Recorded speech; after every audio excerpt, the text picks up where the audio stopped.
Police भरतीला म्हणजे police भरतीची सांगतो मी. अजून तुम्हाला काही अडचण असली तर नंतर तुम्ही विचारू शकता. बरोबर. तर पोलीस भरतीला म्हणजे समजा लेखीसाठी 100 मार्क 100 गुण असतात. बरोबर.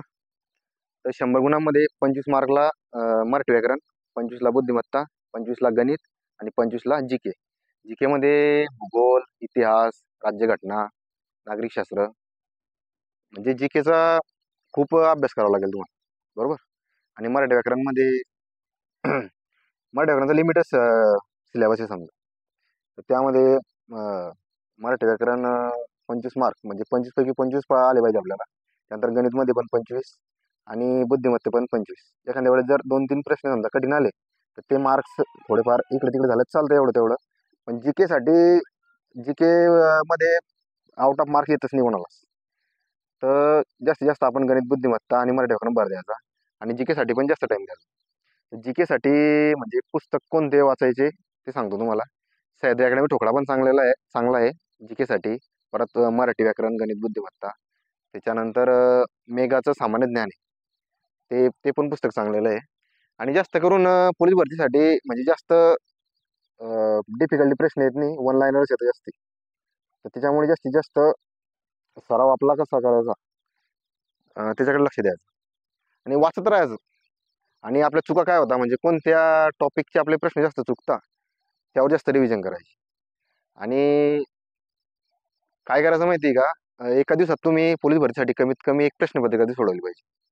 म्हणजे 100 मार्क्स 90 मिनिटं असतात. बरोबर. तर 90 मिनिटामध्ये तुमचा पेपर कव्हर झाला पाहिजे. आणि घरी पेपर सोडवताना पण काय करायचं माहिती आहे का, ते आन्सर शीट भेटते बा, ते झेरॉक्स काढून घेऊन यायच्या आणि रोज एक प्रश्नपत्रिका तरी सोडायची. म्हणजे बरोबर टायमिंग लावायचा 90 मिनिट.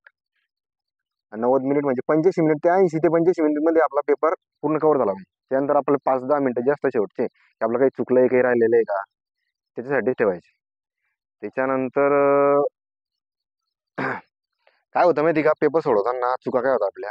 एखाद्या वेळेस आपण इकडे 2 नंबरचा प्रश्न 3 नंबरला करून टाकतो आणि त्याच्यामुळे आपले मार्क जातात. आणि काही काही मुलांचं काय होतं, एक एक मार्कनं वेटिंगला राहून जातं. तर ते आपल्या चुका व्हायला नको. आणि लेखी बरोबर मेन म्हटलं तर आपलं शारीरिक चाचणी महत्वाची. कारण आपला जर कधी ग्राउंडरला जर चांगले मार्क्स आले समजा 40-45 40+, तेव्हाच आपल्याला पेपरला चान्स भेटतो समजा. तर महत्वाचं म्हटलं तर आपला मेन पाया जर म्हटला तर ग्राउंडच. तर ग्राउंडवर पण चांगली मेहनत करायची. आणि तुम्हाला काही अडचण आहे का अजून अभ्यासाबद्दल काही, म्हणजे काय? हा, शेड्यूल का म्हणजे रोज तुमचं आता काय, एखादा मुलगा काय करतो, आज दिवसभर गणितच करेल. एखाद्या वेळेस आता समजा 8 दिवस मग गणितच करायचं. मग काय होतं, आपण गणित करतो, मग मराठी भुलून जातो, बुद्धिमत्ता भुलून जातो, त्यानंतर जीके भुलून जातो. तर काय करायचं, रुटीनली रोज 4 विषय झाले पाहिजे आपले. म्हणजे कमीत कमी एक प्रश्नपत्रिका सोडायची. बरोबर. त्याच्यानंतर मराठीला तुम्ही 1 तास तरी द्या. म्हणजे शब्दार्थ वगैरे, शब्द भरणा ते वाचायचं, शब्दार्थ पुस्तक वाचायचं. त्यानंतर जे आपले पहिले जे प्रकरण आहे, वर्णमाला, शब्दांची जाती 8 समजा, समास वगैरे, ते म्हणजे रुटीनली सराव चालू ठेवायचा रोज रोज. मराठी व्याकरण कमीत कमी 1 तास तरी वाचायचं. जीकेला 2 तास द्यायचे समजा. कारण जीकेचं कसं आहे माहिती का, खूप सिलेबस मोठा आहे त्याच्यामुळे. आणि राहिला विषय गणित, बुद्धिमत्ता, याचा जास्तीत जास्त तुम्ही जास्त सराव करसाल तेव्हाच तुम्हाला गणित आणि बुद्धिमत्ता येतील. बुद्धिमत्तेचं कसं आहे, प्रश्न म्हणजे प्रश्न कसा विचारलाय, पूर्ण प्रश्न व्यवस्थित वाचायचा. नाही तर काय असतं, आपण पहिली ओळ वाचतो, नंतर शेवटचं वाचतच नाही. तर म्हणजे आता एखादा प्रश्न असा येतो, एबीसीला सांकेतिक भाषेत 1 2 3 म्हणता, तर XYZ ला काय म्हणतील. मग आपण काय करतो, पुढचं वाचत नाही, डायरेक्ट उत्तरात जातो, उत्तर क्लिक करून टाकतो. त्याच्या काय होतं माहिती का, तेव्हा काय विचारलं होतं, XYZ ला या भाषेत काय म्हटलं जाईल, असं विचारलेलं असतं शेवटी. तर ते प्रश्न पूर्ण वाचायचा अगोदर, त्याच्यानंतर मग सोडवायचं. आणि राहिला विषय गणिताचे सूत्र, भूमितीचे सूत्र व्यवस्थित करायचे. आणि गणितमध्ये पण सूत्र आहे. ते सूत्र जर आले तुम्हाला, सूत्र पाठ झाले तुमचे, तर तुम्हाला गणित सोडवायला सोपं जातं. नाही तर मग डायरेक्ट नाही सोडू शकत तुम्ही. साधे साधे आपले बेरीज, वजाबाकी, गुणाकार, भागाकार ते येत नाही मुलांना, तिथून सुरुवात असते. तर सोडवताना ते बोडोमस पद्धती समजा, अगोदर भागाकार करायचा, नंतर गुणाकार करायचा, नंतर बेरीज किंवा वजाबाकी काही पण केलं चालतं, दोघीपैकी व्यवस्थित सोडायचं. आपण काय करतो माहिती का, आता माझंच झालं होतं तसंच.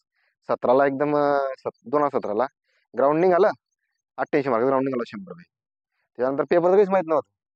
पेपरचं माहितीच नाही, गेलो डायरेक्ट पेपरला. आणि मग काय आपल्याला माहितीच नाही, बोडोमास साधं बोडोमासचं उदाहरण सांग. डायरेक्ट पहिल्यापासून सोडवायला सुरुवात केलं. उत्तर असता खाली, आपलं वाटतं बरोबर उत्तर आहे. तर बोडोमासचा व्यवस्थित वापर करायचा पद्धतीचा. त्याच्यानंतर जास्तीत जास्त मार्क्स कसे येतील आपल्याला त्याचा प्रयत्न करायचा. आता मला बुलढाणा पोलीसला 100 पैकी 94 मार्क्स होते पेपरला, आणि ग्राउंडला 41 होते. 135 आणि एकच जागा होती. आणि होमगार्ड म्हणून भरला होता. मी अगोदर होमगार्ड होतो. तर अजून काही अडचणी तुम्हाला? भरती पहा, मला मी ना म्हणजे 2017 मध्ये सुरुवात केली होती. 2022ला 2022ला माझा रिझल्ट आला. म्हणजे मला कमीत कमी 5 वर्ष लागली. तर काही काही मुलांना कोणाला 10 वर्ष लागतात, कोणी कोणी एखादी समजा 1 वर्षात पण होऊन जातं. तर हारायचं नाही. लोक कसे नाव ठेवतात, आता बुवा चालूच यायचं 5 वर्ष झाली, 6 वर्ष झाले, आणि एखाद्या बुवा 1 वर्षात लागून जातो. आता त्याचं कसं नशीब, त्याची प्रॅक्टिस अभ्यास असतो. त्याच्यानुसार जे त्याचं शेड्यूलनुसार ज्याला पण आपण मेहनत केली तर आपल्याला फळ भेटतं 100%. किती वर्ष भरती आली तुम्ही? मी 26व्या वर्षी भरतो. हो, लग्न झाल्यावर आम्हाला मुलगी आता दिवस. हे पोरं 1-2 महिना आहेत आणि यांना नोकरी पाहिजे. हा, 1-2 महिन्यात नोकरी नाही भेटत भाऊ. काही काही एखादी निघतो फक्त की 1 वर्षात लागतो, नाही तर ना 3-4 वर्ष आरामात लागतात. चालेल.